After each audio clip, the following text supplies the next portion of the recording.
your KNWA Power Doppler forecast first. Hello everyone, we haven't seen a few thunderstorms down in the River Valley due to daytime heating, but here in northwest Arkansas, it's been a pretty nice afternoon if you can deal with the heat. It has been rather hot outside. We're looking at your Mega Doppler now, and you can see this one lonely thunderstorm down in the River Valley that is leaving Fort Smith, but it put down about an inch of rain wherever, where it went through on its trail. Those temperatures in the region are hot. We have 91 in Fayetteville. 90 in Fort Smith. The heat index right now in Fayetteville is 97. Find out how long the heat is going to last. We'll talk about it in just a few minutes. Now, with Northwest Arkansas News, always, this is KNWA Live at 5. Now on KNWA, with swine flu on the rise in Arkansas, schools take preparation to keep students safe as they head back to class. Good evening, I'm Laine Baker. Matt Turner and Neile Jones have the night off. Well, 38 counties in Arkansas have lab-confirmed cases of swine flu. So far, the Arkansas Department of Health has reported 150 confirmed cases in the state. Pulaski County leads the state with 39 cases, but Benton and Washington counties are not far behind. Benton County has 12 reported cases and Washington County 10. Scientists believe there are more cases of the illness than what has even been reported. Now, the Arkansas Department of Health says the illness is still spreading, so schools are preparing themselves. KNWA's Liz Hogan is live in the newsroom with more. Liz?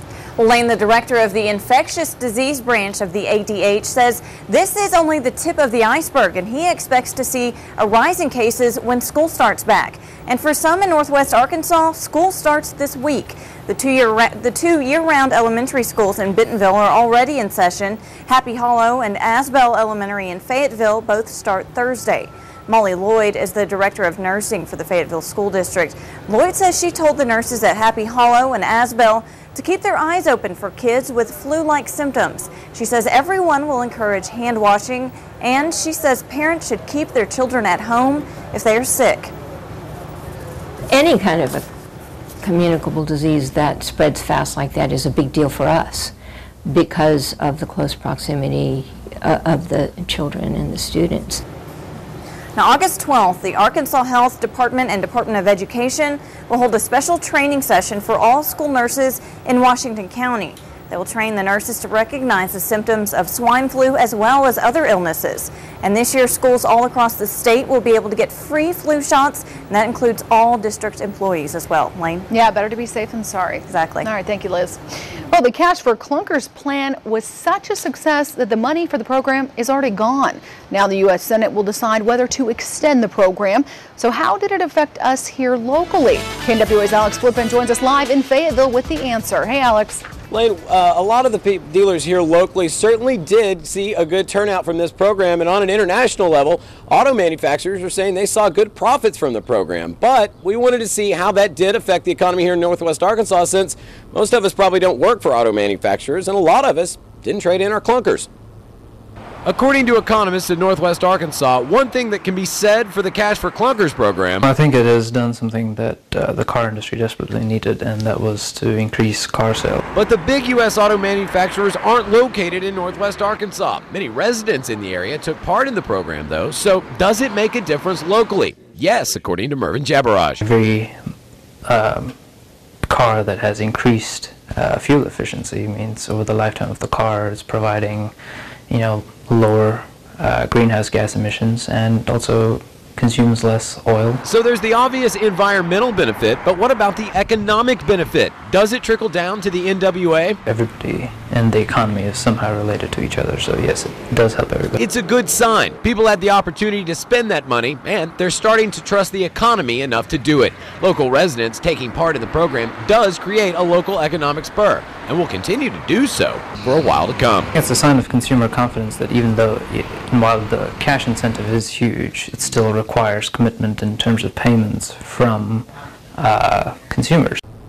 Now, the House went ahead and okayed the extension of that program before going into recess last week. The Senate will consider pumping about $2 billion more to keep the program going, but they probably won't make that decision until later this week before they go on recess. Laine? Alex, we know why a lot of people are turning in their clunkers, but what happens to them after they sell them back to the dealership? That is a great question. A lot of people want to know that. They're not being resold. This is also for the environment. So they're destroyed, they're crushed, and the auto dealers, the dealers, they hold on to them, and then that's how they end up getting their money from the government in the end. Oh, all right. Thank you, Alex.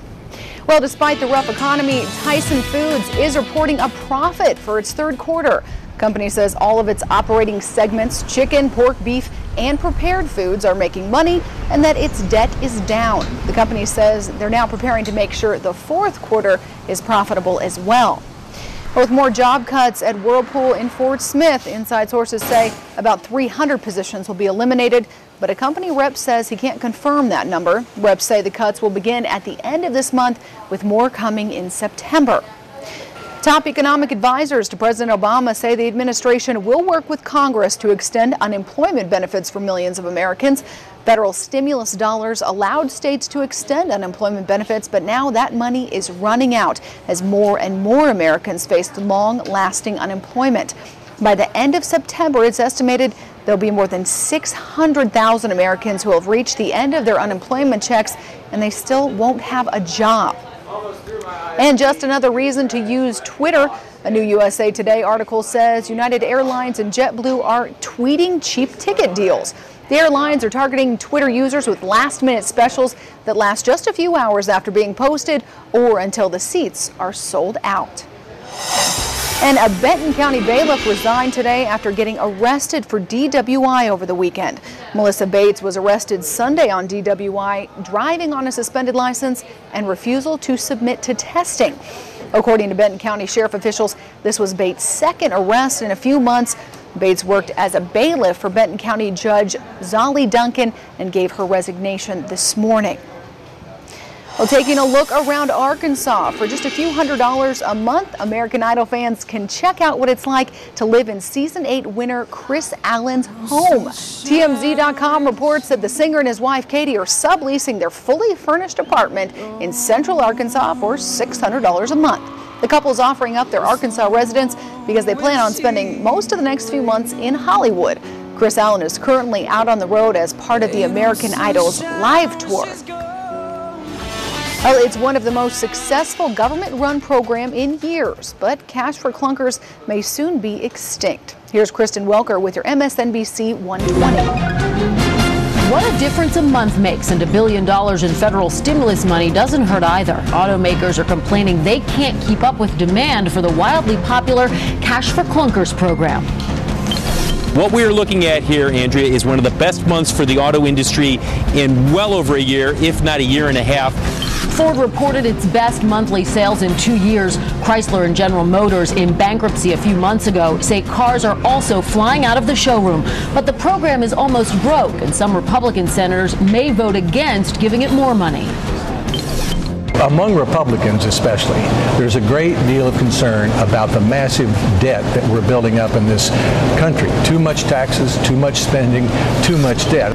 Meanwhile, more questions over whether the president will raise taxes to pay for the ballooning deficit. Over the weekend, 2 of his top advisors seemed to leave the door open to that possibility, but today, White House spokesman Robert Gibbs slammed it shut.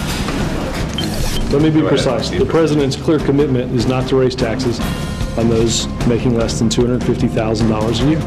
At least 28 people were hurt, 4 seriously, when a Continental Airlines jet hit severe turbulence on its way from Brazil to Houston. The plane quickly diverted to Miami. Most of the injured were not wearing seatbelts. So as the plane was at 36,000 feet and it hit this clear air turbulence, it sent them out of their seats like missiles, actually hitting up into the ceiling of the plane. In some cases, it actually broke the plane and their heads shot through a little bit. Growing concern over 3 American tourists apparently being held in Iran. They were arrested on Friday after wandering across the border with Iraq. And in Los Angeles, a judge has given permanent guardianship of Michael Jackson's 3 children to his mother, Catherine. She'll also get a monthly allowance from Jackson's estate. That's your MSNBC 120. I'm Kristen Welker. You always hear of groups wanting to help you get money back from the government, but is that help too good to be true? We'll take a look. But first, a Texas drought means big problems for farmers and ranchers. Stay with us. If you see breaking news or have a story idea, call the KNWA Tips line today at 571-TIPS or the toll-free number you see here. 571-TIPS.